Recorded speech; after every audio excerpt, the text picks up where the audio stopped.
देश के अंदर वर्णवाद मनुवाद की वजह से हम विक्टिम लोगों को भी जाति की दृष्टि से देखने लगे हैं। सुप्रीम कोर्ट ने आज जो किया है बिल्कुल सही किया है कि उसकी बेल भी और उसके सस्पेंशन ऑफ सेंटेंस दोनों जो ऑर्डर किया था हाई कोर्ट ने उसको निरस्त एक तरह से कर दिया है। पूरा देश को अपनी न्यायिक व्यवस्था पे सचेत होना और उन पे ध्यान रखना और उन पे निगरानी रखना जरूरी है। ऐसे ही ये देश संवेदनहीन कैसे हो सकता है? इस तरह के मामले, उन्नाव के मामले में वो दो माँ बेटी विक्टिम और उसकी माँ और एक और महिला, हम सैल्यूट करते उस महिला को कि उसने इस तरह के मामले में सामने आने की कोशिश की। उसके मामले में गोदी मीडिया को सांप सूंघ जाता है, ये लानत है गोदी मीडिया पे। तो इसलिए सोशल मीडिया इस देश की लाइफलाइन है। कोई ट्रक से कुचला जाए और फिर उसको एक्सीडेंट बताया जाए, ये अच्छे संकेत नहीं है देश के लिए। और पूरे देश के वकीलों को इस बात का विरोध करना चाहिए। क्या रिलीफ नहीं मिला?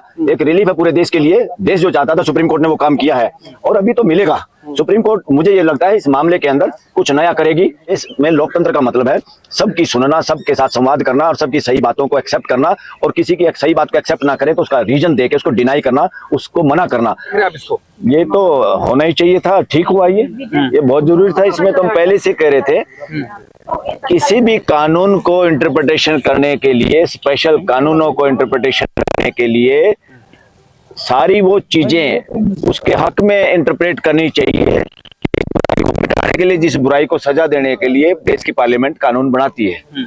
तो इस वक्त जो इंटरप्रिटेशन की गई डिस्ट्रिक्ट कोर्ट द्वारा, नीचे की कोर्ट द्वारा, वो इंटरप्रिटेशन बिल्कुल सही है।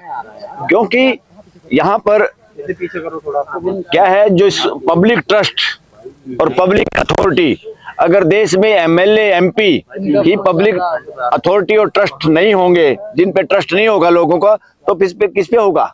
तो एमएलए एमपी तो सबसे पहले पब्लिक सर्वेंट होने चाहिए। इस लिहाज से तो वही डिस्ट्रिक्ट कोर्ट ने फैसला जो किया था सही किया था और हाई कोर्ट ने जो किया बिल्कुल गलत किया था। इतनी इस तरह का, ये ठीक है जिसने जो अपराध किया उसकी सजा मिलनी चाहिए और कानून के हिसाब से मिलनी चाहिए। मगर यहाँ पे आईपीसी की बात नहीं है, यहाँ पर है स्पेशल कानून क्यों बनाना पड़ा? बच्चों के साथ रेप या उनके साथ इस तरह सेक्सुअल हरासमेंट या सेक्सुअल कोई भी बुराई बच्चों के साथ की जाए देश के अंदर, उन बच्चों को, देश के बच्चों को बचाने के लिए तो ये कानून बना है। और उन बच्चों को बचाने के लिए इस तरह के सातिर लोग जो एमएलए एमपी के भेष में है, इस देश में एमएलए एमपी कौन होता है? उससे ज्यादा ट्रस्ट किस पे होता है? इसीलिए तो जनप्रतिनिधि बनाते हैं उनको। तो उन पे ट्रस्ट की जिम्मेदारी, उन पे विश्वास और उस विश्वास का विश्वासघात करना, और वो अपने आप में एक अथॉरिटी है। आज भी देश में क्या हो रहा है, कोई भी छोटे से छोटी एफआईआर के लिए भी लोगों को एमएलए के घर जाना पड़ता है, किसी एमपी के पास जाना पड़ता है। जबकि एमएलए एमपी का काम तो जनता की आवाज उठाना और नए नए कानून बनाना है, कोई बेकार कानून को बदलना है। मगर देश की जो रियलिटी है वो ये है, एमएलए एमपी से बढ़ के यहाँ पब्लिक अथॉरिटी है ही नहीं। और पब्लिक अथॉरिटी के बारे में सुप्रीम कोर्ट ने पुराने AR अंतुले केस में जो परिभाषा दी है, उसको जो एक्सप्लेन किया, मैं कह रहा हूँ वो देश के कानून और संविधान का उल्लंघन है। उस परिभाषा को भी दोबारा इस सुप्रीम कोर्ट को दुरुस्त करना चाहिए। सुप्रीम कोर्ट को कोई भी इंटरप्रिटेशन करना कॉन्स्टिट्यूशन को पूरे को ध्यान में रख के और देश की जनता के सेंट्रिक, जनता को ध्यान में रख के इंटरप्रिटेशन करनी चाहिए। ये ड्यूटी है सुप्रीम कोर्ट की, मर्जी नहीं है। और सुप्रीम कोर्ट ने आज जो किया है बिल्कुल सही किया है कि उसकी बेल भी और उसके सस्पेंशन ऑफ सेंटेंस दोनों जो ऑर्डर किया था हाई कोर्ट ने उसको निरस्त एक तरह से कर दिया। कोर्ट में आप थे, वहाँ पर क्या क्या हुआ? क्या उनकी तरफ से, सीबीआई की तरफ से स्टे लगाया है? स्टे लगाना भी रोक लगा दी है एक तरह से।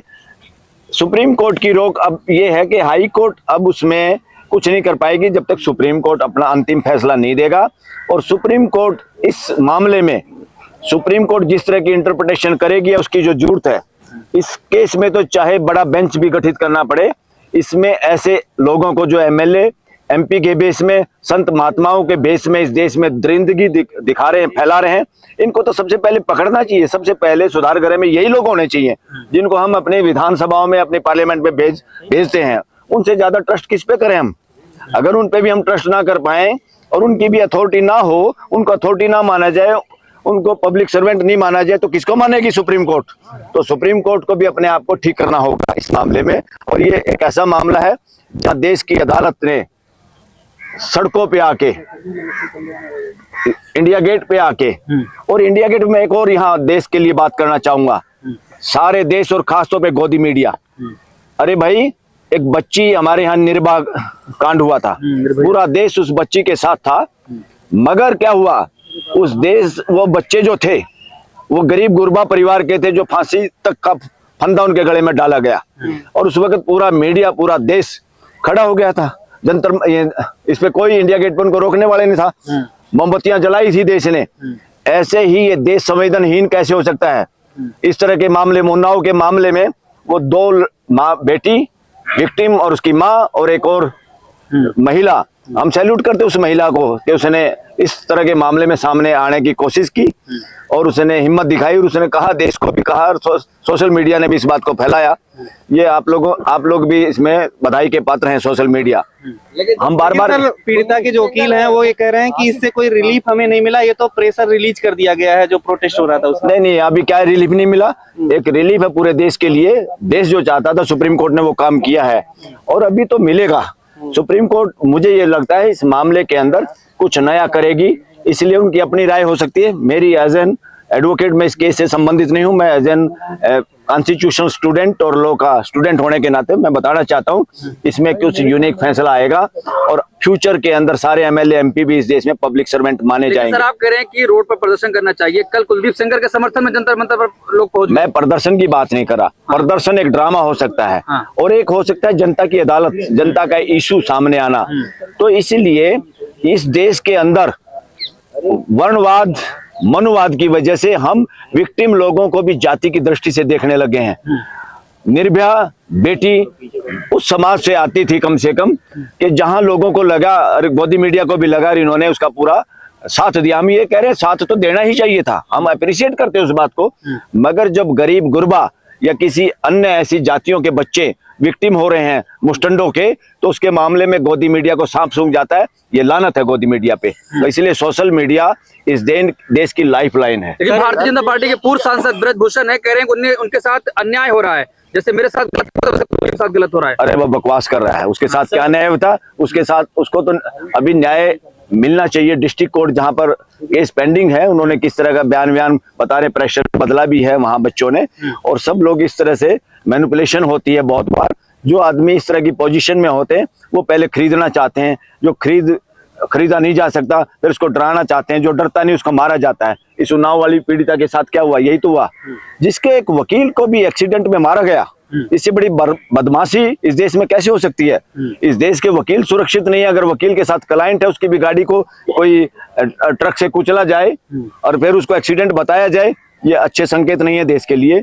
और पूरे देश के वकीलों को इस बात का विरोध करना चाहिए कि वकील के चैम्बर में, वकील के पास आके, वकील की गाड़ी में अगर कोई क्लाइंट आ गया, वो तो उसी तरह से है जैसे बुद्ध की शरण में एक बार हंस का एक कहानी हम पढ़ते थे कि जान बचाने वाला मालिक होता है, किसी का साथी होता है, सही होता है, या मारने वाला साथी होता है। इसलिए जान बचाने वाला वकील इस देश की जनता की जान बचाने वाले लोग हैं। अगर वकीलों पे भी हमला होता तो समझो देश के अंदर सुरक्षा का पैमाना बहुत गिरावट पे है। सर, एक जरूरी सवाल ये भी है कि ये केवल एक केस था, लेकिन ऐसे कई सारी और महिलाएं हैं जो इंतजार करिए। अंकिता भंडारी एक बड़ा नाम सामने आया। यस, कोई भी है, कोई भी बहन बेटी है, कोई भी नाबालिग है जिसके लिए कानून बनाया। हम चाहते हैं देश में कोई भी हिम्मत ना कर पाए अपराध करने की, और कोई अपराध करे तो वो उसके नाक जमीन पे रगड़नी चाहिए उसको, सिस्टम को, लॉ को। तो इसलिए कोई आदमी ये सोचे कि वकील मेरी जेब में है, अदालत मेरी जेब में है, सत्ता मेरी जेब में है, ये बात देश के लिए सबसे खतरनाक बात है। सीबीआई के ने सबसे पहले यहाँ पर हाईकोर्ट के फैसले के खिलाफ यहाँ पर अपील किया, तो क्या लगता है कि कोई सरकार की भी कोई साजिश है? क्योंकि साजिश बता रहे हैं इसको कि एक तरीके से मामले को जो है ठंडा किया जा रहा है। अरे साजिश नहीं, सरकार को तो लगा कि गलत हुआ है और जनता सामने आई। सरकार के बाप तो कौन है? सरकार की माँ कौन है? देश की जनता। कौन है? देश की जनता। जब उनको लगा देश साथ है, देश खड़ा हुआ है, तो एक मिनट में यू टर्न लेते हैं। ये तो यू टर्न है। सरकार एक तरह से कि जनता बड़ी सरकार है, जनता ही असली सरकार है। इसलिए इन्होंने सोचा कि भाई क्या कर सकते हैं, फटाफट सीबीआई को बोलो।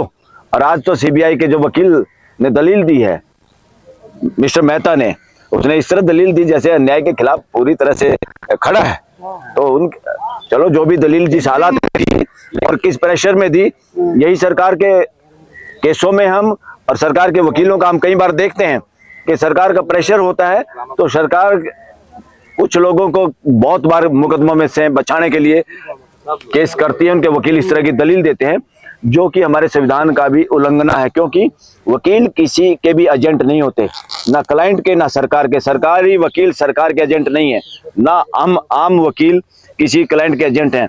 हम कोर्ट की मदद करने के लिए हैं और अपने अपने क्लाइंट के तथ्यों को सामने रखने के लिए हैं, कानून को सामने रखने के लिए है, ताकि कोर्ट बेहतर से बेहतर और न्याय कर सके, अन्याय को रोका जा सके। ब्रिजभूषण कह रहे ड्रामा करे जितने लोग प्रदर्शन कर रहे हैं। ब्रिजभूषण का क्या वो है नैतिक चरित्र या उसकी कैसा वो आदमी है, उसके वहां जाके सर्वे करो आप लोग, और देश में भी सर्वे करो। मुझे ज्यादा जिक्र करने की जरूरत नहीं है। जज और अदालतों की अकाउंटेबिलिटी कब से होगी सर?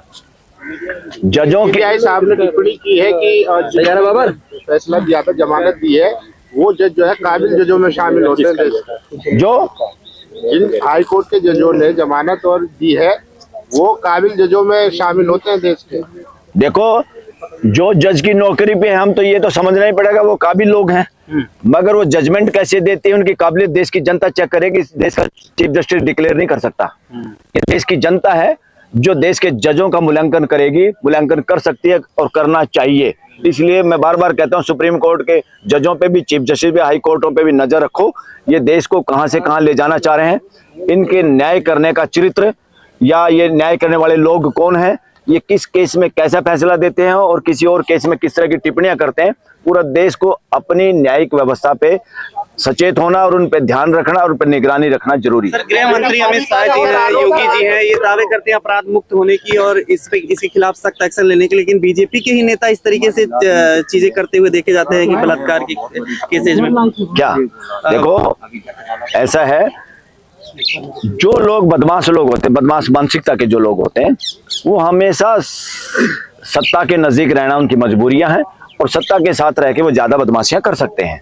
इसलिए इस देश में वोट की राजनीति जो है वो लोकतंत्र के खिलाफ है। जिस तरह की राजनीति है कि एक वोट ज्यादा जिसको मिल जाएगा वो अपने आप को मालिक समझेगा, एक वोट जिसका पार्लियामेंट में ज्यादा है उसका आदमी प्राइम मिनिस्टर बन जाएगा, एक वोट एमएलए का जिसका ज्यादा वो मुख्यमंत्री बन जाएगा, और वो फिर अपनी मर्जी से कुछ भी करेंगे। ये गलत तरीके से देश चल रहा है। देश में लोकतंत्र का मतलब है सबकी सुनना, सबके साथ संवाद करना और सबकी सही बातों को एक्सेप्ट करना, और किसी की एक सही बात को एक्सेप्ट ना करें तो उसका रीजन दे के उसको डिनाई करना, उसको मना करना, ये उनकी ड्यूटी है, पार्लियामेंट की भी और विधानसभाओं की भी। फांसी तो अब क्या होगी, जब मैक्सिमम सजा उनकी जो थी उसके हिसाब से फांसी के उसमें तो रेयरेस्ट ऑफ रेयर केस है। उस पार्टी ने, जिसने जो मुकदमा कर रहे हैं लोग, वकील लोग होंगे उनके केस में, उन्होंने अपील में क्या अगर उसके खिलाफ गए हैं क्या कि जितनी सेनगर की सजा है वो कम है, इसको फांसी देनी चाहिए, या कुछ इस तरह की जो बातें हैं। उनमें उनके फादर की भी डेथ हुई है जिसको मारा गया है, तो उससे पता चलेगा किस तरह का केस है, क्या डिमांड है उनकी और क्या हालात थे। इसमें तो अभी तक मुझे जो ज्ञान है इस बात का, जो तथ्य मेरे सामने आए हैं या जो मैंने देखा इस केस को, अभी मुझे लगा नहीं कहीं किसी ने फांसी की डिमांड की है या फांसी की सजा के आसपास कोई डिस्कशन हुआ। मुझे नहीं।